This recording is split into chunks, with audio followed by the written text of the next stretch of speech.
국민TV 뉴스가 창간했습니다. 빠르고 정확한 뉴스, 국민TV 뉴스의 텍스트 버전을 여러분 앞에 내놓습니다. 국민TV 라디오의 각종 콘텐츠를 이제는 읽으실 수 있습니다. 뉴스.국민.tv, 국민TV 뉴스에서 세상의 모든 뉴스와 만나세요.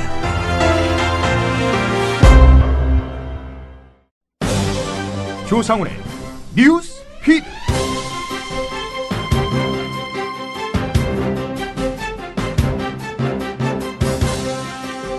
민주당이 민주주의 회복과 국정원 개혁을 위한 국민운동에 나서겠다며 장외투쟁을 선언했습니다. 김한길 대표, 수만의 촛불이 우리와 함께 할 것이라는 믿음이 있습니다. 라는 말로 기자회견을 맺었습니다. 7월 31일 수요일 뉴스피드, 김희주 아나운서의 지금 뉴스 톱7으로 시작하겠습니다.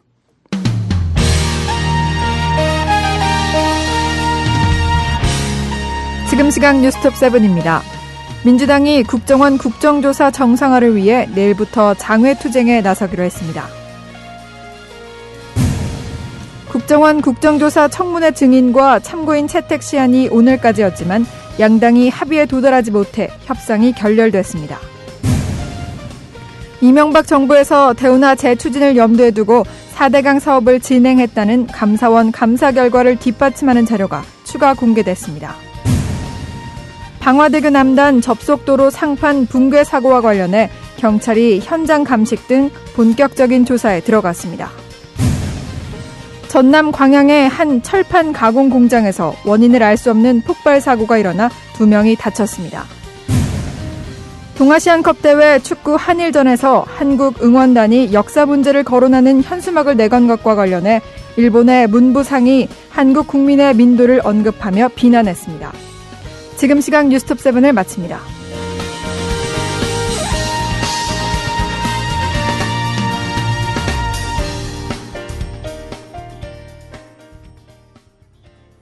네, 오늘의 주요 국제 성 관련 뉴스 살펴보겠습니다. 네, 김용민 PD 자리했습니다. 네, 안녕하십니까. 예, 제가 성 관련 뉴스라고 했는데요. 예. 예, 뭐 한국 법원 성범죄에 대해서 좀 관대한 편이죠. 예, 그렇습니다. 뭐 술에 취해서 그랬다. 예. 뭐 우발적이었다. 예. 뭐 각가지 이유로 좀 형량이 관대한 편인데. 기억이 안 난다. 식당 아줌마인 줄 알았다. 뭐 이런 것도 예. 있고. 예. 예. 그런 반면에 미국 법원 그 여고생을 성폭행한 40대 징역 87년을 선고했습니다. 예, 그렇습니다. 예. 45살입니다. 그렇다면은 132살에 이제 출소를 할 수 있다. 예. 이런 얘기 아니겠습니까? 그때까지 살 수 있다면 뭐 또 모르겠습니다만. 자, 미국 시카고에서 길 가던 10대 여고생을 납치해서 성폭행한 40대 남성. 이름은 타미 네일러입니다. 성폭행 전과자라고 하네요. 예. 뭐 혐의가 많습니다. 성폭력, 성적 학대 한 6가지 혐의가 있다고 하는데 이미 2008년에 또 다른 성폭행 범죄를 저지른 혐의로 이미 그 징역 40년형을 선고받은 상태입니다. 그러면 계산이 달라지네요. 그러니까 177살에 출소할 수가 있는 겁니다. 177살. 예. 예. 한 40년이 더 추가가 되니까. 2번 정도 살아야 되는. 예. 그렇죠. 그렇습니다. 예. 좀 궁금한 게, 예. 이미 40년형을 선고받은 상태였다는데, 네. 추가로 어떻게 범행이 가능했는지 좀 궁금합니다. 글쎄 말입니다. 일단은 아니면 드러나지 않았던 범죄가 새롭게 드러났다? 한번 저 기사를 계속 한번 짚어보죠. 예. 검찰 기소장을 보니까 이 남자는 2006년 5월에 시카고 남부의 버스 정류장 근처에서 당시 16살이던 여고생을 납치해서 성폭행했습니다. 예. 당시 그 스포츠 유틸리티 차량 SUV를 운전하고 가던 중에 버스를 기다리고 있던 소녀를 발견하고 차를 세웠다고 하네요. 경적을 울리면서 관심을 끌려고 했는데 소녀가 반응을 보이지 않으니까 차에서 내려서 드라이버로 위협하면서 또 차에서 내렸다고 합니다. 차에 태웠다고 합니다. 예. 그리고 수블럭 떨어진 골목길로 차를 몰고 가서 여고생을 성폭행한 다음 놓아주었다고 하는데 이 여고생은 인근 가정집으로 달려가서 도움을 요청했고 곧 병원으로 옮겨졌다고 합니다. 병원 측은 성폭력 응급키트를 이용해서 증거를 채취했는데 사건 발생 3년 후인 2009년에 검찰은 응급키트가 추출해낸 DNA가 이 남자의 것과 동일하다는 사실을 밝혀냈습니다. 예. 또 피해 여고생을 통해서 네일러를 범인으로 확인했는데요. 뭐 그 밖에 전과가 또 있었던 모양이죠. 이 사건의 범인으로 확인될 당시 그는 이미 다른 성폭행 혐의로 복역 중인 상태였다는 겁니다. 예. 그렇다면 어떻게 된 걸까? 이게 참 궁금해지는데요. 40년형을 받고 복역 중이었는데 예. 아마 이제 이게 체포된 게 네. 그 사건 발생 직후 이후겠죠. 2006년 5월에 사건이 발생했으니까 예, 그렇습니다. 그 이후에 또 다른 성폭행 범죄를 저질렀고 그걸로 체포돼서 복역 중에 2006년 5월의 사건이 다시 이 사람의 범행으로 밝혀졌다. 그렇습니다. 이번에 것은 뭐 구형이 아니라 선고인 걸로 봐서는 뭐 이미 붙잡히기 이전 단계에서 전 혐의가 이렇게 또 포착이 됐던 것이 아니겠는가 이렇게 또 판단이 됩니다. 예. 예. 뭐 사형을 좀 피하자는 예. 그런 차원에서 이렇게 거의 종신형에 가까운 징역형을 선고하는데 거의 종신형이 아니라 뭐 거의 뭐 이건 뭐 죽을 때까지 살아서 나올 수가 없는 감옥에 거죠. 있어라 뭐 예. 이 얘기죠. 자, 이 미국 성폭력 관련한 소식을 접하신 국내의 어떤 분, 움찔하시겠어요. 윤모 씨인가요? 예. 글쎄 말입니다. 전 Y모 씨라고 하겠습니다. 예. 김포 산다는 얘기까지는 안 하겠습니다. 예. 예.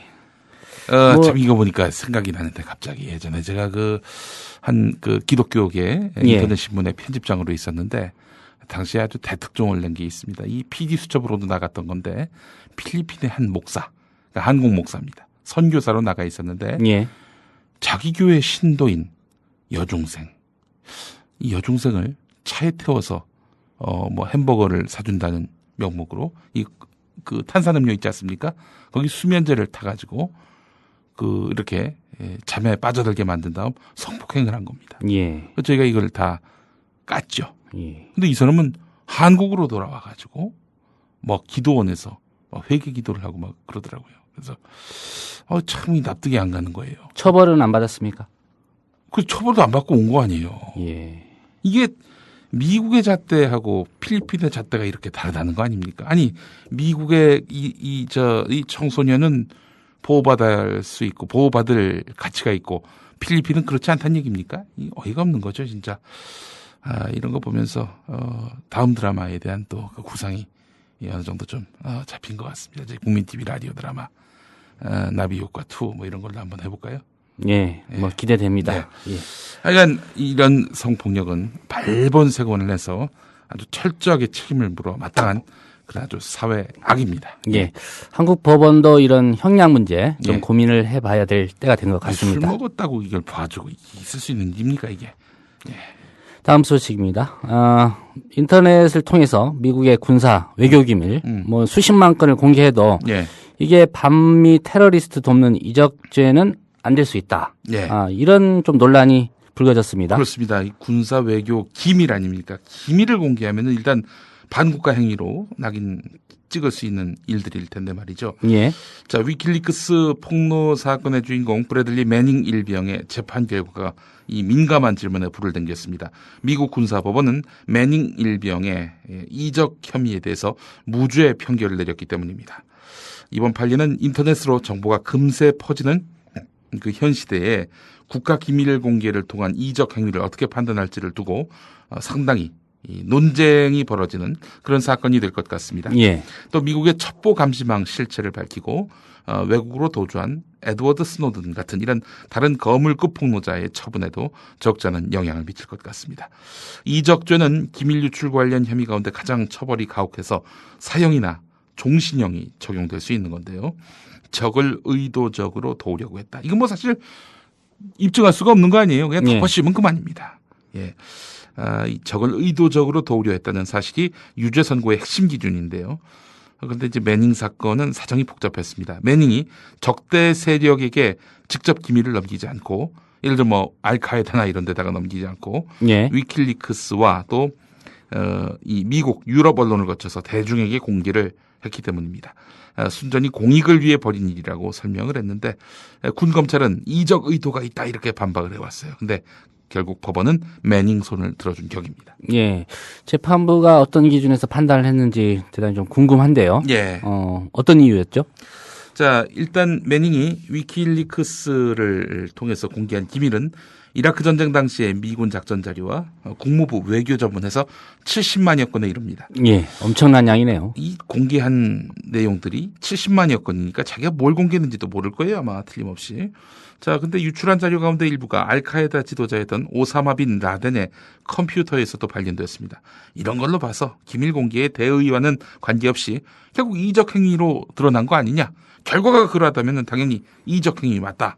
이것이 바로 검찰의 논리입니다. 예. 하지만 법원은 이런 검찰의 주장을 받아들이지 않았습니다. 재판부는 구체적인 사유를 밝히지 않았지만 전문가들 사이에서는 적을 도우려는 의도를 합리적 의심을 극복할 수 있는 수준으로 입증하지 못한 것이다. 이런 풀이가 가능합니다. 그러니까 적을 도우려는 의도, 그 의도가 심증은 있지만 물증이 없다는 거죠. 그런 얘기입니다. 한마디로 얘기해서. 예.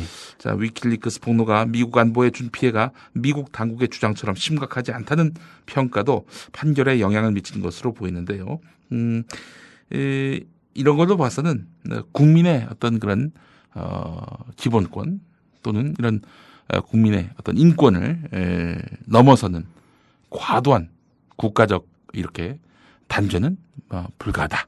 예. 이렇게 또 보고 있는 것 같습니다. 공익 목적이었다. 이런 예. 부분을 좀 감안한 것 같기도 하고요. 예, 예.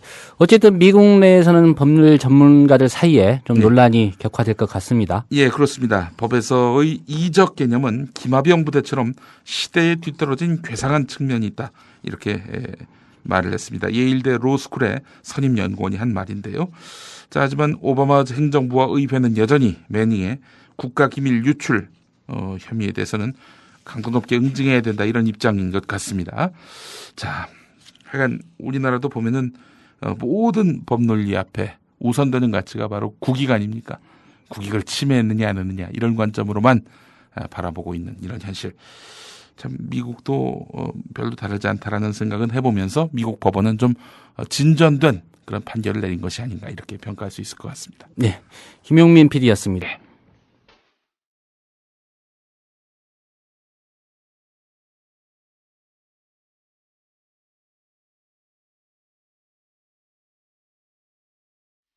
오늘 라면 앙케이트입니다. 내가 휴가 간 새누리당 국조특위위원이라면 민주당의 장외투쟁 선언에 어떻게 할 것인가? 여러분, 의견 주세요.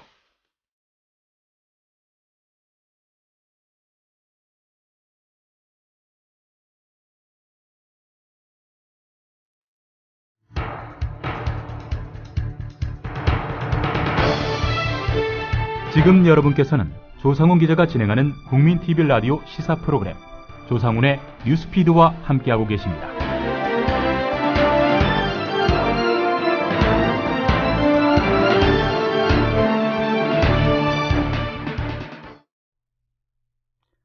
네, 국정원 국정조사 특위 교착 상황과 관련해서 오늘 민주당이 장외투쟁을 선언했습니다. 민주당 원내 대변인이시죠. 배재정 의원 전화 연결했습니다. 배 의원님 안녕하십니까? 네, 안녕하십니까. 예, 원내 대변인은 아니고요. 대변인입니다. 예, 배재정 대변인 연결했습니다. 네, 안녕하십니까. 예, 오늘 오전 의총 상황부터 좀 여쭤보겠습니다. 네. 뭐 여러 가지 얘기가 나왔을 것 같은데요. 네네. 분위기가 어땠습니까? 사실 민주당이 그동안 이제 국정원 국정조사를 성공시켜야 된다는 생각으로 상당히 많은 이제 타협과 양보를 해왔던 게 사실이지 않습니까? 예. 그렇다 보니까 실제로 새누리당은 계속해서 다른 어떤 빌미들을 잡아서 국정원 국정조사를 파행시키려고 해왔었고, 그런 데 대한 이제 그 의원분들의 좀 분노가 많이 좀 차 있었던 것 같습니다. 예. 그래서 오늘 의총에서는 그 국정조사가 정말 중요하지만 우리가 정말 얻어야 할 것은 진실규명과 진상규명과 그다음에 책임자 처벌 그리고 국정원의 개혁이기 때문에 이것을 해내기 위해서 국정조사에만 이제 매몰될 수는 없다는 얘기가 많이 나왔고요. 예. 특히 지금 장외에서 촛불 집회가 계속해서 이루어지고 있지 않습니까? 예. 그동안은 저희 의원들이 이제 개별적으로 많이 참석을 하시고, 그 다음에 이제 연석회의에도 저희 대외협력위원장을 비롯해서 지부위원이라든지 이렇게 좀 옵저버 형식으로 이렇게 같이 참여를 하셨었는데, 조금 더 이제 적극적으로 결합할 필요가 있다는 그런 이제 말씀들이 좀 많았었고요. 예. 예, 그래서 장외 그 의원총회라든지 아니면 이제 뭐 그 장외 본부를 설치하는 문제 이런 것들이 같이 나왔었는데 아마 그런 부분들에 대한 의원들의 의견이 상당 부분 이제 당 지도부에 의해서 받아들여져서 오후에 기자회견을 통해서 그런 이제 방침을 우리 김한길 대표께서 말씀하신 게 아닌가 그렇게 보고 있습니다. 예. 네. 오늘까지 이제 국정조사 그 증인 채택을 하지 않으면 사실상 청문회 개최가 어렵다 이런 전망이 그렇죠. 나왔었는데요. 예. 그 증인 채택 협상이 결렬됐다 이렇게 볼 수 네. 있겠는데 이게 좀 결정적 계기가 됐을까요? 네, 그렇죠. 그러니까 국정원 국정조사가 지금까지 계속 이제 파행을 해온 게 맨 처음에는 뭐 김현 진선미 의원에 대해서 제척을 해야 된다라는 그런 주장을 또 해왔었고요. 예. 그다음에 국정원에 대한 기관 보고를 또 비공개로 해야 된다. 그러면서 또 이 파행을 시켰고 이제는 가장 중요하다고 저희가 생각하는 증인인 원세훈 전 국정원장하고 김용판 전 서울경찰청장에 대한 증인 신문까지도 불가능해질 수 있겠다는 위기감이 상당히 이제 팽배했던 것이죠. 예.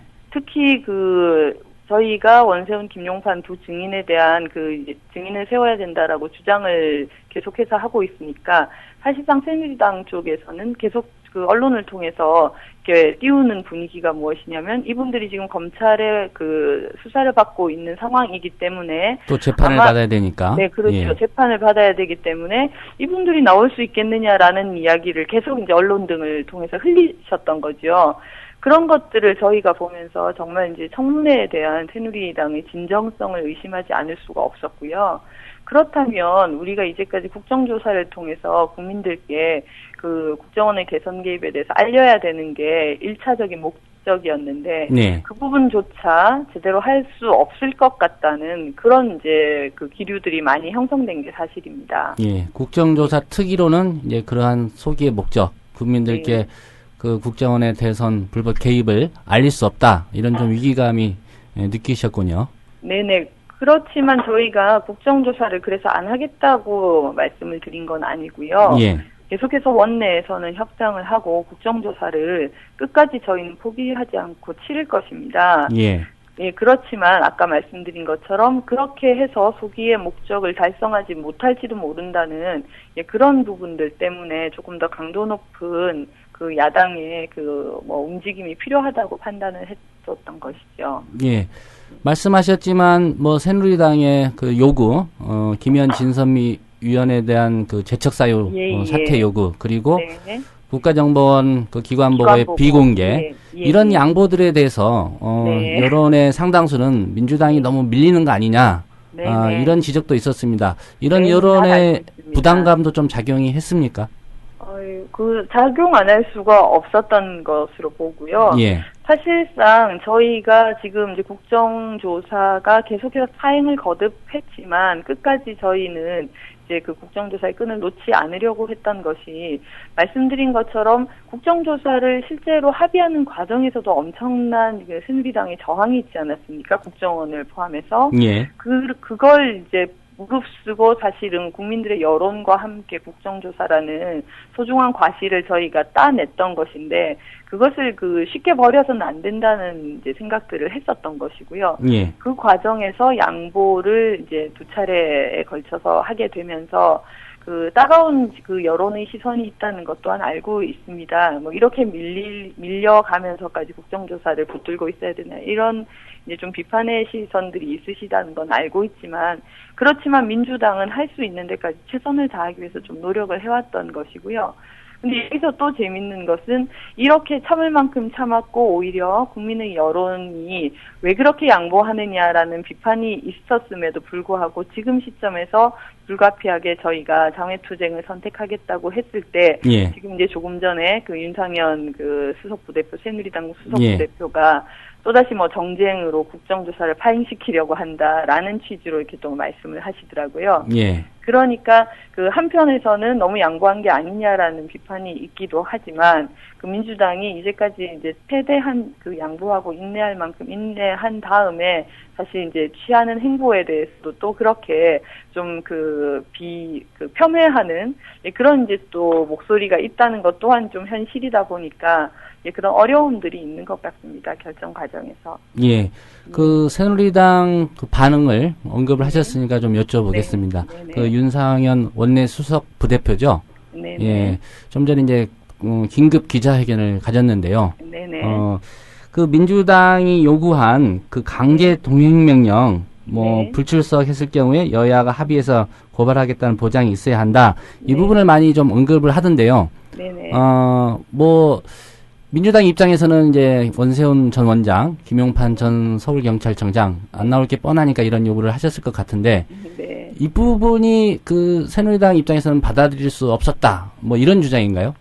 그러니까 뭐 그렇게 이제 그런 취지로 말씀을 하신 걸 저도 들었습니다만은 사실은 지금까지 국면이 흘러오면서는 어쩌면 동행명령장 발부를 하느냐 마느냐가 주요 핵심은 아닐 것 같습니다. 예. 저희가 얘기하고 싶은 것은 국정원 국정조사를 어떻게든 무력화시키려고 지금 새누리당이 계속 해왔던 것이거든요. 예. 그러면서 결국 막바지에 증인 채택 문제를 가지고서도 제가 조금 전에 말씀드렸던 것처럼 증인으로 불러도 안 나올 수 있지 않느냐라는 이야기를 계속 흘리면서 국정조사 전체를 사실은 무의화하려고 했던 것이거든요. 예. 그러면서 그 핑계를 이제 동행명령장 발부가 뭐 지금 이제 적법한 것이냐 이런 말씀을 이제 좀 하시던데 예. 저희는 그렇게 기본적인 인식 차이를 새삼 좀 확인을 했다는 것이고요. 그런 그 인식을 가지고 있는 새누리당이 국정조사를 무력화시키려고 하는 것에 대해서 저희는 국민들과 함께 국정원 그 개혁과 그다음에 이제 아까 말씀드린 것처럼 진상 규명 그리고 책임자 처벌까지 예. 만들어낼 수 있도록 최선의 노력을 다하는 거로 좀 봐주시면 좋을 것 같습니다. 예. 말씀하신 가운데 그 원내 그리고 국정조사를 아예 포기한 건 아니다. 그렇다고 네. 한다면 네. 그 새누리당의 입장 변화가 있을 경우에는 이제 뭐 국정조사에 제대로 그 돌아가는 거에 동의할 수 있다 이런 생각이 있으실 텐데 그 최소한의 조건 뭐라고 볼 수 있을까요? 저희가 지금 최소한의 조건은 무엇이다라고 뭐 내세우고 있는 것은 아니고요. 예. 말씀드린 것처럼 전체적인 큰 틀에서 좀 그림을 봐주시기를 좀 부탁 말씀드리고 싶은 건데 국정원 국정조사의 필요성을 온 국민들께서 다 같이 공감을 하셨음에도 계속해서 이 국정조사를 통해서 국민이 원하는 진실을 알기가 그리고 그것을 알리기가 이제 어려워진 국면에서 예. 국민과 함께 국정원 개혁이 이루어질 때까지 하겠다는 그런 의지의 표명으로 좀 봐주시면 좋겠습니다. 예. 네. 그 김한길 대표가 기자회견에서 네. 밝힌 국민은 분노하고 민주당의 인내력은 바닥이 났습니다. 네네. 이런 상황이다. 이런 말씀인 것 같고요. 네네. 그 내일 서울광장에서 이제 그 장애 의총을 하지 않습니까? 네네. 앞으로의 그 민주당 네. 뭐 투쟁이라는 표현이 어쩔지 모르겠습니다만 네네. 계획 어떻습니까? 일단은 장외 의총을 하고, 그 다음에 저희가 뭐 최고위원 회의라든지 이런 당의 일상적인 활동을 시청에 저희가 국민운동 본부에서 계속 진행을 할 것입니다. 예. 그렇게 하고, 향후에 이제 상황을 봐가면서 뭐 수위를 어떻게 높일 것인지는 그때 따라서 또 이제 달리 판단을 할 여지를 좀 열어놓고 있습니다. 예. 무엇보다도 이제 국민들이 이런 민주당의 결정에 얼마나 동의를 하고 또 지지를 하느냐 이게 관건일 것 같은데요. 네네. 뭐 이 기회에 뭐 네. 민주당 당원뿐만 아니라 국정조사 추이를 지켜보고 있는 국민들께 네네. 하고 싶은 말씀 있으면 한마디 해주시죠. 네, 고맙습니다. 사실 아까 말씀 주신 것처럼 민주당이 너무 무기력한 것 아닌가라는 그런 비판을 많이 받고 있는 것을 잘 알고 있습니다. 그런데 다른 한편으로는 제가 이건 뭐 제 개인적인 생각일 수 있습니다만 민주당 의원들께서 국민들이 싸우는 모습을 싫어하신다는 것을 상당히 크게 마음에 가지고 계신 것 같아요. 예. 그러니까 의회 내에서 해결할 수 있는 것들을 최선을 다해서 해결해야 한다. 그런 의무감이 상당히 이제 강하시거든요. 예. 그런 지점들이 어떤 이제 시점에서는 너무 투쟁력이 떨어지는 것 아니냐 이런 이제 비판을 받아왔다고 생각하는데 대신 저희가 좀 말씀을 드리고 싶은 것은 특히 민주당이 최근에 을지로위원회를 통해서 가불관계 상생을 할 수 있도록 을을 이제 지키고 돕자라는 그런 이제 계속해서 그 현장 활동을 해오지 않았습니까? 예. 그런데 그런 활동들이 그냥 그 현장을 방문해서 끝나는 것이 아니고 그걸 통해서 그 노사 간의 관계든 혹은 뭐 대리점주와 그 가맹점 사업주 간의 그런 이제 그 교섭이든 중재든 이런 것들을 현실적으로 이뤄냈고 그리고 예. 그게 남양유업 문제 해결도 좀 성과라고 볼 수 그렇죠. 있죠. 예. 예, 오늘 아침 최고위원회의에서 그 타결을 이제 기념해서 남양우유를 마시는 또 일종의 퍼포먼스를 했었는데요. 예. 그런 식으로 저희가 그 현장에서 국민들과 함께 국민들의 어려움을 덜어드리는 그 활동을 하고 거기서 그치는 것이 아니라 중재하고 타협하고 또 입법 작업까지 끌어낼 수 있도록 그런 활동을 이제 열심히 사실은 하고 있습니다. 예. 그런 부분들에 대한 좀 진정성을 좀 말씀드리고 싶고 이번 국정조사의 건도 최종적으로 결국은 이제 그 국정원 개혁을 해서 다시는 국민들의 민심이 왜곡되거나 혹은 이제 잘못 조작되는 그런 이제 위험을 막아야 되는 민주주의를 지켜야 되는 와중이기 때문에 그것을 위해서 최선의 노력을 다 기울이겠다는 말씀을 좀 드리고 싶습니다. 예. 마지막으로 한 가지 더 질문을 드리겠습니다. 그 김한길 대표의 기자회견문 제목을 보면요. 네. 민주주의 회복과 국정원 개혁을 위한 국민운동에 나서겠습니다. 이렇게 되어 있습니다. 네네. 상당히 좀 큰 목표일 것처럼 보이고요. 네네. 예, 네네. 구체적인 내용들이 이제 무엇을 의미하는지에 대해서는 강론이 있을 수 있겠습니다. 예. 몇 가지 좀 이게 뭐다라고 국민들한테 제시를 할 수 있다면 어떤 게 있을까요? 예, 국정원 개혁이 지난 이제 대선 과정에서 뭐 어떻게 국정원이 그 선거에 개입을 했나라는 부분도 있지만 실제로 지난 MB 정권 하에서 민간인 불법 사찰이라든지 예. 혹은 뭐 이제 언론사에 대한 사찰, 뭐 심지어 박원순 시장에 대한 사찰 이런 식으로 그 대선 개입뿐만 아니라 실제로 그 국정원이라는 조직이 어떻게 우리나라 전체 민주주의를 유린해 왔는지를 사실 저희가 이제 국정조사에서 밝히고 싶었던 부분들이 있고요. 예. 거기서 조금 더 나아가면 그 국가기관이 모두 다 지금 과연 제 역할을 하고 있는가라는 의문을 또 해야 될 것 같거든요. 예. 감사원이 최근에 이제 그 4대강 사업과 관련한 그 감사 결과를 이제 와서 드러내는 것을 보면 그 이명박 정부가 무엇을 잘못했는지를 뒤늦게 이제 밝히고 있는 것이고요. 검찰의 또 편파적인 수사에 대한 국민들의 불만 분명히 아시고 계신 것이고 예. 특히 국정원 그 대선 개입과 관련해서 경찰이 또 어떻게 무너졌는지를 국민들께서 보고 계신 것이지 않으시겠습니까? 그러니까 저희는 이게 그 국가기관만을 놓고 보더라도 이렇게 총체적으로 국가기관이 제자리에 서 있지 못한 그런 심각한 위기라고 보는 것이고요. 예. 그것을 전체적으로는 민주주의에 대한 위협이라고 보고 특히 뭐 국가기관만의 문제가 아니라 우리 국민들께서도 사실 표현의 자유를 지난 정권에서부터 상당히 위협받고 있음을 느끼고 계신 것이잖아요. 예. 그런 측면까지 좀 포괄해서 민주주의가 우리가 정치적 민주주의 혹은 절차적인 민주주의를 상당히 87년 민주화 항쟁 이후에 10년간의 민주정부를 통해서 만들어 왔고 이것은 더 이상 후퇴하지 않을 거라고 사실 어떤 면에서는 믿어왔었는데 그게 아니라는 것을 계속해서 확인하는 이제 지난 수년이었기 때문에 예. 그런 의미에서 민주주의를 다시 제자리로 돌려놓고 다시 정치적인 민주주의 혹은 절차적인 민주주의부터 회복하자라는 그런 좀 선언적인 의미를 담고 있다고 생각하고요. 예. 그것과 더해서 가장 이제 불거진 국정원의 개혁을 그냥 국정원에 대한 어떤 지적을 공방을 벌이는 측면이 아니라 이번에는 제대로 개혁해서 국정원이 더 이상 음지에서 일하고 양지를 지향한다고 했는데 최근에 보면 오히려 양지에서 깃발을 흔들면서 일을 하고 있는 그런 양상을 보이고 있는데 예. 국정원을 제자리로 돌려놓도록 저희가 입법 작업까지 마무리하겠다는 그런 좀 의지를 말씀드리고 싶습니다. 예. 상당히 지난한 일이 될 수 있겠지만 의지를 가지고 끝까지 좀 하시기를 부탁드립니다. 국민들의 요구일 겁니다. 그게. 네, 고맙습니다. 네, 오늘 말씀 고맙습니다. 네, 감사합니다. 네, 지금까지 민주당 대변인 배재정 의원이었습니다. 네, 주요 국내 뉴스 살펴보겠습니다. 김효진 기자 자리했습니다. 안녕하십니까? 네, 안녕하세요. 예, 4대강 사업 관련 얘기부터 좀 살펴봐야 될 것 같은데요. 네. 뭐 은폐를 시도한 각종 그 증거 자료들 속속 좀 드러나고 있습니다. 네, 드러나고 있는데 또 드러났습니다. CBS 노컷뉴스가 입수해가지고 이 보도를 한 내용입니다. 설명을 예. 좀 해드릴게요. 감사원의 감사 결과 보고서 지난 7월 18일자, 지난 18일자라고 하는데 이거를 보면은요.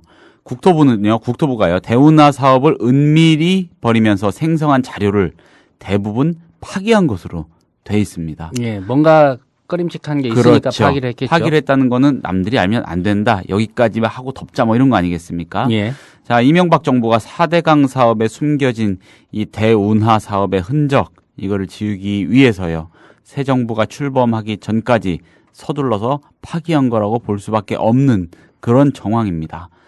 자칫 이 역사의 강물에 묻힐 뻔했던 이들 문건의 존재가 확인된 것은 아이러니하게도 국토부가 올해 초에 진행된 이 감사원의 감사를 방해한 것이 원인이 됐습니다. 예. 예, 이 4대강 턴키 담합에 대한 감사원의 감사, 이거를 무력화시키려고 국토부가 불리한 자료의 존재는 부인하는가 하면 담당 사무관이 사망해서 자료 출처 확인이 불가능하다, 뭐 이런 식으로 둘러댔었거든요. 예. 감사원이 그런 상황이 되니까는 국토부 사무실에 컴퓨터들을 봉인해 가져오는 칼을 꺼내든다. 죄송합니다. 예, 감사원 관계자는 감사원이 피감기관에서 컴퓨터를 봉인해 가져오는 일은 극히 드문 경우라고 말을 해서 이 국토부의 감사 방해의 수위가 어느 정도였는지를 짐작할 수 있게 해줍니다. 자, 이 수거한 컴퓨터에는 대부분의 자료가 이미 지워져 있었지만은요, 감사원 감사관들은 폐기된 자료 일부를 복원하는 데 성공했다고 합니다. 예, 감사원 감사가 마치 검찰의 압수수색 네. 이런 수사 상황을 방불케 할 정도로 그렇습니다. 이루어졌네요. 예, 이례적이라는 겁니다. 예, 국토부가 그 파기했던 자료들, 그렇지만 어렵게 복원한 자료들, 어떤 자료들입니까? 네, 4대강을 몇 미터까지 파라고 여러 차례 지시를 한 이명박 대통령의 지시 문건. 뭐 이거는 사실상 직접적인 의지가 반영됐다는 그 증거가 되겠죠. 예. 예, 2009년 10월 국토부가 보는 장래 관문 설치를 감안해 계획하라고 5개 지방국토관리청에 하달한 문건, 대운하임을 짐작케 하는 그런 내용이고요. 예. 또 대운하와 4대강 사업의 목적은 동일하다는 보고서. 이건 결정적이겠죠.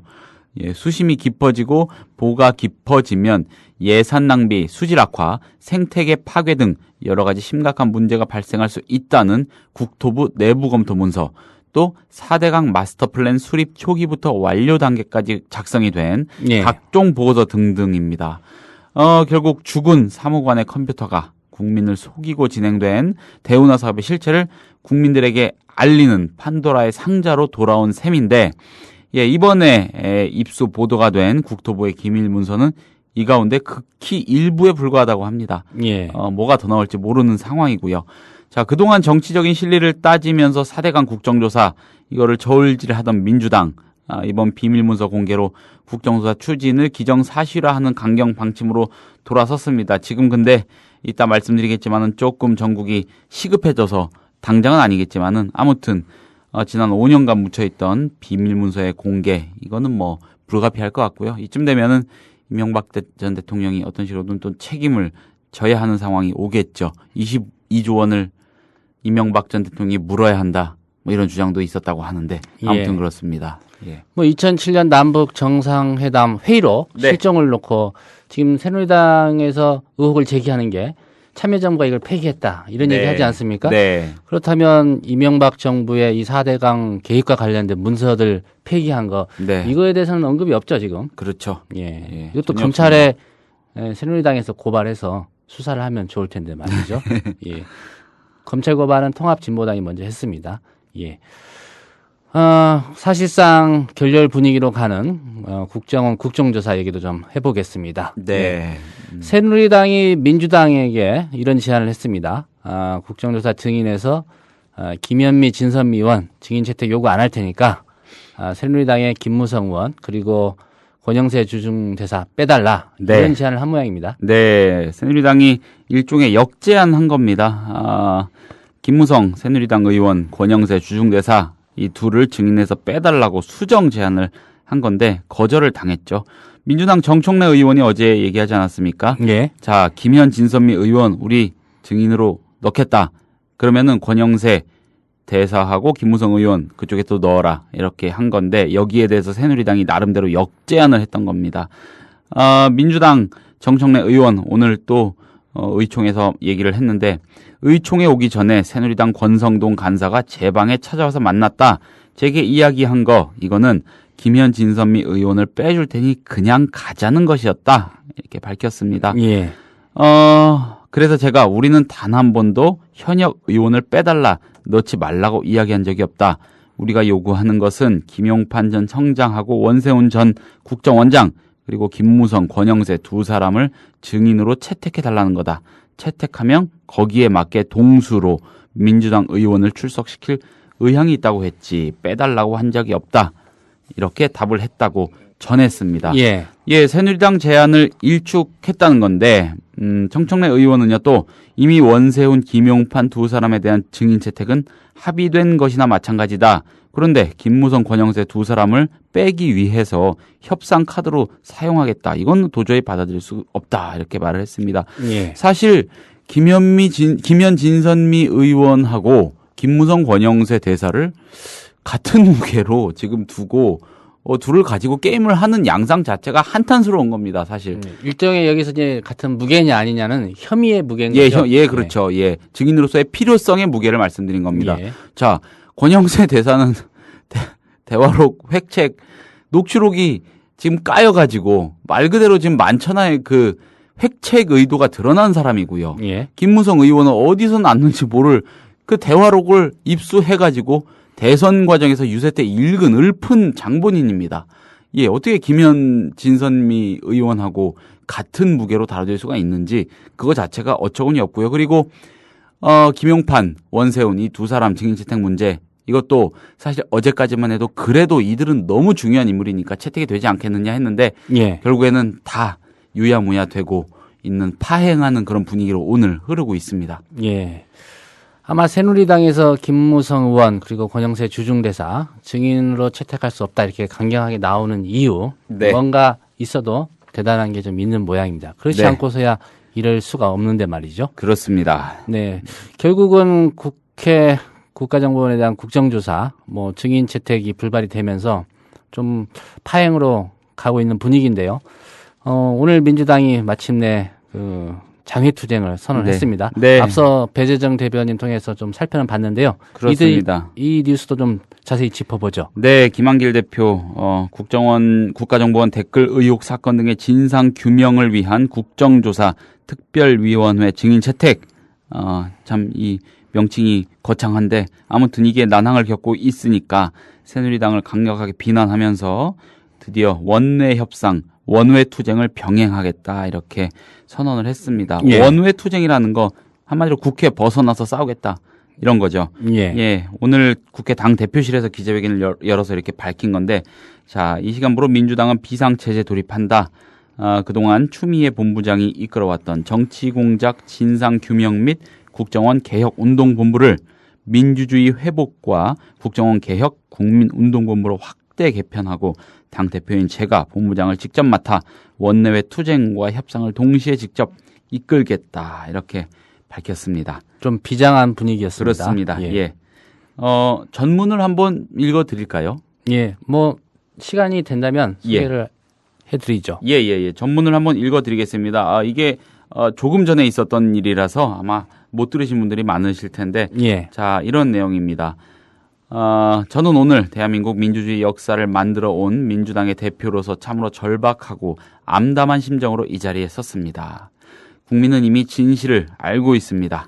국정원 불법 대선 개입 사건의 진실은 지난 대선 당시 국가 안보를 지켜야 할 국정원이 조직적으로 대선에 개입했고 경찰은 이를 은폐했으며 검찰 수사로 이와 같은 사실이 밝혀지자 국정원이 국회의 국정조사를 회피하기 위해 정상회담 회의록을 제멋대로 공개했다는 것입니다. 박근혜 대통령은 진실을 외면하고 애써 눈을 감고 있습니다. 또한 새누리당은 진실의 촛불을 가리고 국정조사를 방해하는 데 전념하고 있는 듯합니다. 새누리당은 국정조사 기간 45일 중 30일을 파행시켰습니다. 3번의 파행과 20여일간의 국조 중단, 증인 채택 거부로 인해 더 이상 국정조사에 기대하기 어려운 지경에 이르렀습니다. 증인 채택 거부라는 얘기는 오늘까지 앞서 말씀드린 이 분위기를 나름대로 이제 할 만큼 했다, 더 이상 안 된다 이렇게 규정을 한 것 같고요. 예. 국정원 국기문란 사건의 주범들을 조건부라는 말로 야당을 기만하고 있습니다. 심지어는 이런 위중한 상황에서도 국정조사를 모면하려고 여당이 보이는 행태는 국민과 국회를 모욕하는 것입니다. 자, 조금 건너뛰겠습니다. 그러나 이미 청와대와 새누리당이 국정원 불법 대선 개입 사건의 진실 규명과 국정원 개혁에 대한 의지가 없다는 것이 확인된 마당에 더는 참을 수 없게 됐습니다. 지금까지 많은 국민들의 의견을 들었고 오늘 의총을 통해서 당의 결의를 모았습니다. 이를 바탕으로 이제 민주당은 민주주의 회복과 국정원 개혁을 위해 국민과 함께 나설 것입니다. 이를 위해 이 시간으로 민주당은 비상체제에 돌입합니다. 중간에 좀 건너뛰고요. 이런 말을 인용을 했습니다. 좀 거창할 수도 있는데 나에겐 꿈이 있습니다. 라는 연설에서 마틴 루터킹 목사 이런 말을 했습니다. 우리는 홀로 걸을 수 없습니다. 그리고 우리가 걸을 때 우리는 항상 앞으로 행진할 것이라는 맹세를 해야 합니다. 우리는 어두운 과거로 돌아갈 수 없습니다. 수천 수만의 진실의 촛불이 우리와 함께할 것이라는 믿음이 있습니다. 고맙습니다. 여기까지고요. 예, 김한길 정말 대표의 오늘 비장합니다. 오후 4시 30분에 있었던 긴급 기자회견 전문이었죠. 정청래 의원이 자꾸 이런 식이면 우리는 밖으로 나갈 수밖에 없다. 한두 차례 예고를 사실상 했었습니다. 오늘 낮까지를 사실상 이 증인 채택 관련 협상의 마지노선으로 정하고 있었던 거 아닌가, 이렇게도 해석이 됩니다. 새누리당의 반응이 나왔지만 내일 당장 민주당이 서울광장에서 의총을 한다고 하니까 이후 상황 좀 살펴봐야 될 것 같습니다. 그렇습니다. 네, 여기까지 듣겠습니다. 김효진 기자였습니다. 고맙습니다. 국민TV 라디오가 6월 3일 새롭게 단장했습니다. 방송 시간을 6시간 더 늘려 오전 6시부터 밤 12시까지 하루 18시간 여러분 곁을 찾아갑니다. 또한 하루 총 5번의 정시 뉴스와 아침 저녁 와이드 시사 프로그램을 편성해 공정보도 방송에 기틀을 세웠습니다. 멘붕의 시대, 국민에게 희망을 주는 방송 국민TV 라디오, 여러분의 많은 애청 바랍니다.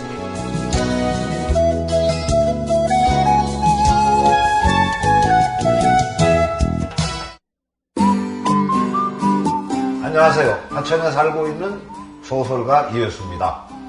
모쪼록 국민의 눈, 국민의 귀, 국민의 입이 되어 대한민국 민주주의의 초석이 되시기를 간절히 소망합니다. 권력, 자본가, 사주가 아닌 국민이 주인인 방송 국민TV. 조합원이 돼서 국민TV의 주인이 돼주세요.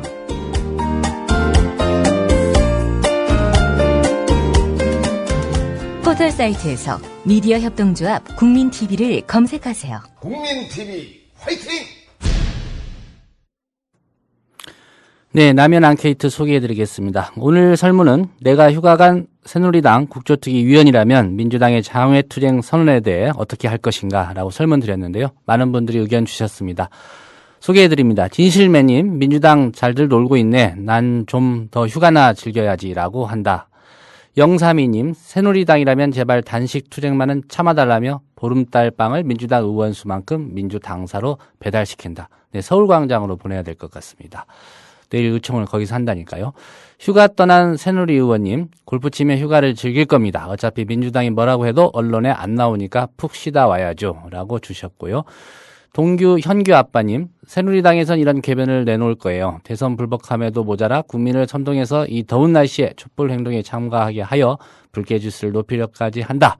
이러니 당 지지도가 바닥을 기지 않나. 네, 새누리당 의원이라는 가정하에 써주신 내용이고요.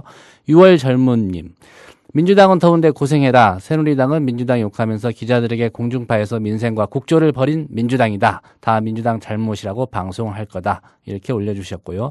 PKO님, 새누리당 의원이라면 아무런 감흥이 없겠죠. 아를 강조해 주셨어요. 그러든지 말든지 내가 뭐 니들 신경 쓰며 정치하냐, 관심 없다 할 겁니다. 국민도 야당도 새누리당 눈에 보일 리가 없잖아요.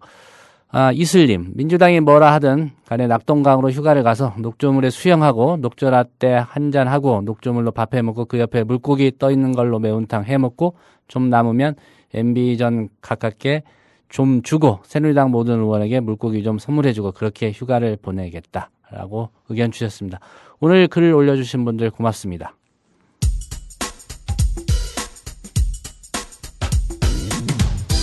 조상훈 기자의 예리한 눈으로 바라본 세상. 공정한 뉴스는 여기서 시작합니다. 국민TV 라디오 조상훈의 뉴스피드.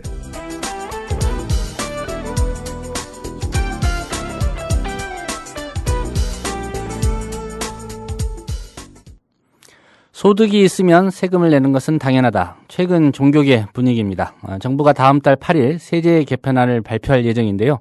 종교인 과세를 다시 추진할 것이라고 합니다. 종교계 입장을 들어보겠습니다. 한국기독교교회협의회 한국교회발전연구원의 황필규 목사님 전화 연결했습니다. 황 목사님 안녕하십니까? 네, 안녕하세요. 예. 한국기독교교회협의회 종교인 과세에 대해서 찬성 입장이시죠? 네, 그렇습니다. 예. 뭐 여러 가지 이유가 있을 텐데 네. 설명을 좀 해주시죠. 예, 아시는 것처럼 지난번 기재부 장관 박지원 장관이 국민 계세주의, 조세평등주의를 얘기를 하면서 예. 종교인 과세를 얘기를 했는데 저희들은 종교인들 특히 이제 성직자들, 목사들이 성직자입니다. 그러나 또 그 모든 종교인은 그 나라의 어떤 민주사회의 시민이라는 두 가지 멤버십이 있다고 보고요. 예. 또 특별히 기독교인은 세상의 빛과 소금을 얘기하는데 이것을 다시 말하면 사회적 책임, 참여를 다하는 것이라고 봅니다. 그런 차원에서 저는 종교인 과세를 지지하고 있고 또 아시는 것처럼 세금은 그 나라의 사회복지와 연계되고 있습니다. 예. 특히 우리가 경쟁 사회에서 또 다시 중요한 게 협력이 중요한데 이 협력이라는 것이 가능하게 되려면 공동체 속 회복이 중요하다고 봅니다. 그것을 가능하게 하는 작업이 저는 세금이 그 역할을 할 수 있다고 보여지기 때문에 예. 여기에 종교인들이 앞장서서 그 기능을 제대로 할 수 있도록 협력해야 된다고 봅니다. 예. 뭐 종교인 과세 문제와 관련된 그 역사를 좀 살펴보면요. 1968년에 처음 제기가 되었던 것 같고요. 네. 그런데도 45년간 이게 실행이 되지 못했습니다. 그 네. 이유 좀 어디에서 찾아야 될까요? 제가 아는 바로는 80년대 때 전두환 정권 시절 때 종교인 과세를 시도했던 걸로 알고 있습니다. 그때 예. 반발이 꽤 있었죠. 왜 그러냐면 어떻게 보면은 불의한 정권이라고 봤고 그런 불의한 정권이 종교인들을 억제하기 위한 수단으로 세금을 과세를 이야기했다고 봤기 때문에 반대를 했는데 예. 그리고 그 당시 그리고 얼마 전까지만 해도 아시는 것처럼 종교인들의 수입이라는 것은 사실 형편이 없었습니다. 그걸 갖고 누가 이야기하기에는 아니었죠. 그리고 종교인들이 또 어려운 사람들을 위해서 돕고 봉사하고 뭐 학교나 공원, 양로원 같은 것들을 운영해왔고 예. 또 지금도 사회복지나 사회안전망에 적지 않은 기여를 하고 있는 걸로 알고 있습니다. 그러나 지금은 그리고 또 그 당시에는 종교인의 어떤 수입이라는 것이 과세점 이하였죠, 상당수가. 그러나 지금은 예. 좀 상황이 좀 달라졌지 않았나 이렇게 판단하는 것입니다. 예. 그 종교인들에 대한 과세 좀 다른 나라의 경우를 살펴봐야 되지 않을까 이렇게 보여지는데요. 예. 네. 우리나라를 제외한 뭐 선진국 특히 뭐 대부분 카톨릭이나 이제 개신교가 많이 퍼져 있는 나라들 그렇죠. 어떻습니까 사례가? 뭐 아시는 것처럼 뭐 미국이라든지 다 캐나다라든지 다 종교인 과세 있고요. 또 예. 유럽도 당연히 있고 독일 같은 경우는 이미 모든 사람들이 종교인세를 내고 있지 않습니까? 그래서 사실은 지금 적지 않은 분들이 목회자들이 미국이라든지 유럽에 있다가 한국에 오면서 상당수 목회자들이 이런 거에 대해서 자연스럽게 종교인 과세에 대해서는 긍정적인 입장을 갖고 있고 예. 미국은 연방세하고 사회복지세로 나눠져 있습니다. 사례금은 연방세를 내고 기타 뭐 강의라든지 또 원고료 같은 것들에 대해서는 그 사회복지세로 내는 그래서 두 가지로 내는 걸로 제가 알고 있습니다. 예. 해외에 이제 선교 활동이나 이렇게 나갔다가 들어오시는 또 목회자분들이 많이 그쪽 분위기를 이제 체험을 그렇죠. 하셨으니까 이런 네. 과세에 대해서 좀 긍정적인 분위기가 형성이 되는군요. 네네. 예. 천주교나 일부 사찰 몇 년 전부터 좀 자발적으로 소득세를 원천 징수하고 있다 이런 그 뉴스도 있는데요. 개신교 네. 쪽은 좀 어떻습니까? 개신교도 사실은 이제 2000년도 초부터 목회자 납세에 대한 언급이 나오기 시작했습니다. 근데 이건 어떤 그 교회 교단 총회가 아니라 예. 어떤 그 기독교 윤리라든지 교회 개혁 운동을 하는 분들이 그런 얘기 나왔고 2006년부터는 좀 더 본격화됐습니다. 그래서 교회 개혁 운동의 적극적인 그 차원에서 이것이 이야기됐습니다. 그래서 최근에는 작년에 그 대한성공회라고 이제 앵글리칸 처치인데 여기서 총회에서 결의를 했고요. 목회자 납세를. 그다음에 그 여의도 순복음교회 그 기하성이라고 하는데 여의도 순복음교회 그쪽 측들은 다 이미 내고 있습니다. 그리고 교회 개혁 운동이라든지 그런 진영 또 기관 목사들 또 사회복지시설 운영하는 목사들은 상당수가 이미 세금을 납부하고 있습니다. 예. 그리고 뭐 경동교회라든지 몇몇 또 대표적인 교회들도 주님의 교회 이런 교회들이 이미 자발적으로 각근세들을 근로소득세를 내고 있습니다. 예. 종교인 과세를 한다면 이제 개신교를 기준으로 봤을 때 말이죠. 어떤 소득 항목들을 과세 대상으로 삼아야 된다 이렇게 보십니까? 예, 지금 현재 법으로는 근로소득세예요. 지금 자발적으로 세금을 내시는 분들은 다 근로소득세 차원에서 내고 있는 걸로 알고 있습니다. 예. 근데 이제 이 부분에 대해서 이제 뭐 반대하는 분들도 다른 종교 종단에서도 반대하는 게 성직자가 근로자냐라는 얘기인데 지금 우리는 이 노동의 개념을 단순 과거의 노무자의 개념이 아니라 정신노동자까지도 이야기를 하고 있는 상황이기 때문에 이 근로의 개념, 노동의 개념을 광의적 개념으로 본다고 한다면 저는 이해할 수 있다고 보고 있고요. 이제 기재부는 지금 기타 소득을 이야기하고 있는 걸로 알고 있습니다. 또 저희들은 사실 성직자세를 신설해라 이런 얘기도 하고 있었는데 그렇게 되는 건 아마 법 개정이 돼야 되니까 그 부분에 있어서는 기재부도 좀 어려워하고 있는 것 같아요. 현재 근로소득세나 기타 소득세 이런 거에 그 테두리 안에서 그걸 시도하려고 하고 있고 지난번 저희가 7대 종단 대표들과 기재부 실무자들과 논의할 때도 그분들이 근로소득세를 좀 불편하는 입장이어서 아마 기타 소득으로 가지 않을까. 근데 기타 소득에서의 어떤 예외 조항을 특별히 달아서 하게 되면은 큰 무리는 없는 걸로 지금 아마 그 기재부 실무진들이 검토된 걸로 알고 있습니다. 예. 좀 더 규모가 큰 교회들 있지 않습니까? 많은 그 직원들을 채용하고 있는 걸로 알고 있는데요. 그렇죠. 예. 뭐 이분들은 사실 소득세나 뭐 4대 보험 혜택 이런 거 다 적용되지 않습니까? 그게 그 교회마다 다른데 상당수 사실은 이제 교회에 그 교역자 담임 목사가 있고 이제 부교역자라고 있는데 부교역자들 같은 경우 사실 이런 그 소득세 신고를 하게 되면 여러 가지 많은 혜택이 있습니다. 4대 보험 문제라든지 근데 현실적으로 지금 그게 안 되고 있기 때문에 4대 보험 혜택을 못 받고 있어요. 그래서 어떻게 보면 선의 어떤 불이익 같은 거를 좀 당하고 있는데 그런 어려움이 있고 아까 말한 그 순복음 계통의 교회들은 부교역자들이 10여 명씩 있는 교회들 같은 경우 다 이걸 하고 있어요. 그러다 보니까 실질적으로 뭐 교회를 옮길 때 특별하게 교회가 나오지 않을 때는 여러 가지 그 4대 보험 혜택을 보고 있는 걸로 제가 알고 있습니다. 예. 제가 한 가지 궁금한 게요. 그 종교인 과세 대상이라고 했을 때 개신교 기준입니다.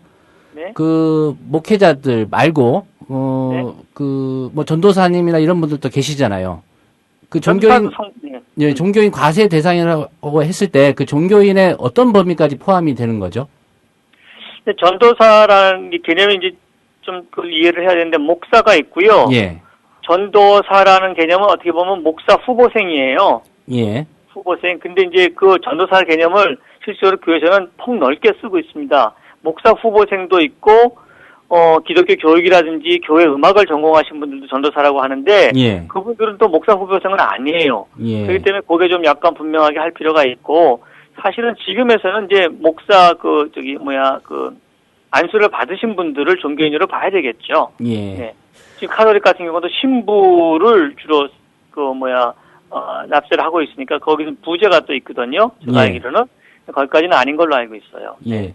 그 개신교 단체 중에 이제 한국 기독교 총연합회 같은 곳은 종교인 과세 반대 입장 보이고 있지 않습니까? 그 한기총이 내세우는 반대 입장 뭔가요, 도대체? 글쎄 제가 당사자가 아니기 때문에 잘 모르겠는데 지난번에 그 기획재정부하고 같이 7대 종단 회의를 할 때 그쪽에서 나온 거는 성직자를 근로자로 보는 것은 좀 곤란하다. 그래서 지금 현재 근로소득세를 내라고 하는 거는 좀 불편하다라는 그런 걸로 들었습니다. 자세한 것은 직접 물어봐야 되겠죠, 당사자에게. 기회가 되면 저희가 반대 입장도 한번 들어볼 거고요.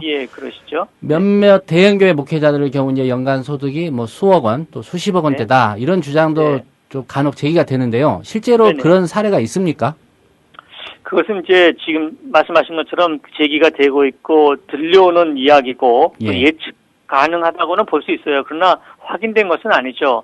왜냐하면 그런 것들은 어떻게 보면은 그 교회에서 소수에게만 그 자료가 공유되고 있기 때문에 예. 실제로 제대로 알 수가 없습니다. 그러나 제가 볼 때 국세청에서는 다 파악하고 있지 않을까 이렇게 보여지는데. 예. 그 종교인 과세 문제, 결국은 이제 종교단체 재정의 투명성 제고와도 좀 관련이 있을 것 같습니다. 네. 그 교회 재정의 투명성 확보하는 길, 어떤 방안들이 있을까요? 예, 그래서 저희 그 한국기독교교회가 최근에 교회재정 투명성 제고위원회라는 걸 조직해서 지금 연구 중에 있습니다. 예. 근데 먼저는 어떻게 보면 교회가 이 재정, 돈에 대한 인식을 신학적으로 새롭게 해야 된다라는 것이 필요하고요. 예. 어떤 이런 돈 문제는 하나님의 선교를 위한 어떤 도구와 수단이지 이것이 목표가 아니라는 것. 어떤 그 종교의 고유한 가치가 전도돼서는 안 된다라는 그런 인식을 새롭게 해야 되는 것이 필요하고 실질적으로 교회 재정 투명성을 위해서는 교회 재정 재무제표라든지 교회 회계 기준 가이드라인 같은 거를 새롭게 좀 만들어야 됩니다. 지금은 개별 교회들이 서로 다 다르게 사용하고 있거든요. 예. 그래서 이런 것들을 하나의 그 가이드라인을 만드는 게 중요하고 또 대형 교회 같은 경우는 복식부기를 해서 재정 투명을 하는 것 그리고 재정을 교회 홈페이지라든지 교회 공동체 회원들에게 제대로 공개하는 것 또 회계 감사를 제대로 절차를 밟는 것 이런 것들을 통해서 교회 재정 투명성을 확보할 수 있다라고 저는 생각합니다. 예. 어떤 교회 같은 경우에 그 달달이 그 교회 재정 사항을 그 성도들에게 홈페이지에 공개하는 그런 교회도 있는 것 같습니다. 네, 많이 있죠. 네. 예. 뭐 그런 분위기가 좀 확산이 되고 또 네. 과세 문제에 대해서는 어쨌든 긍정적 입장을 갖고 계시니까 이번 기회에 종교인 과세 문제가 잘 적용이 돼서 네. 뭐 말씀하신 대로 이제 사회 일원으로서 종교를 또 기여하는 그런 계기가 됐으면 좋겠네요. 기재부의 역할도 중요합니다. 정부도. 왜냐하면 여기에 대한 정부의 가이드라인과 예. 또 실질적으로 성직자들이 그 세무서에 가서 그 과세 납세를 하려고 할 때에 그 가이드라인 세무 그 데스크에서 그걸 해줘야 됩니다. 그리고 예. 이거를 좀 더 간편하게 우리가 자발적으로 세금 낼 수 있도록 그런 것들을 해줘야 돼요. 지금 구조에서는 너무 어려워요. 예. 여러 가지 절차가. 네, 기재부의 역할도 중요하다는 말씀 해주셨고요. 네. 오늘 말씀 감사합니다, 목사님. 네, 감사합니다. 네, 지금까지 한국기독교교회협의회 한국교회발전연구원의 황필규 목사님이었습니다. 네, 민주당의 장외투쟁 선언에 대해서 새누리당이 국정조사를 민주당 스스로 포기하는 국정조사 자폭행위다. 또 민주당 장외투쟁의 진짜 의도는 국정조사를 의도적으로 파행시키려는 데 있다. 이렇게 입장을 밝혔습니다. 새누리당 입장인데요. 여러분은 국정조사를 파행시키고 있는 장본인 누구라고 생각하십니까? 저희가 준비한 소식은 여기까지입니다. 지금까지 연출의 박성재 PD였고요. 저는 조상훈이었습니다. 내일 오후 6시에 다시 오겠습니다. 지금까지 들어주신 여러분 고맙습니다.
국민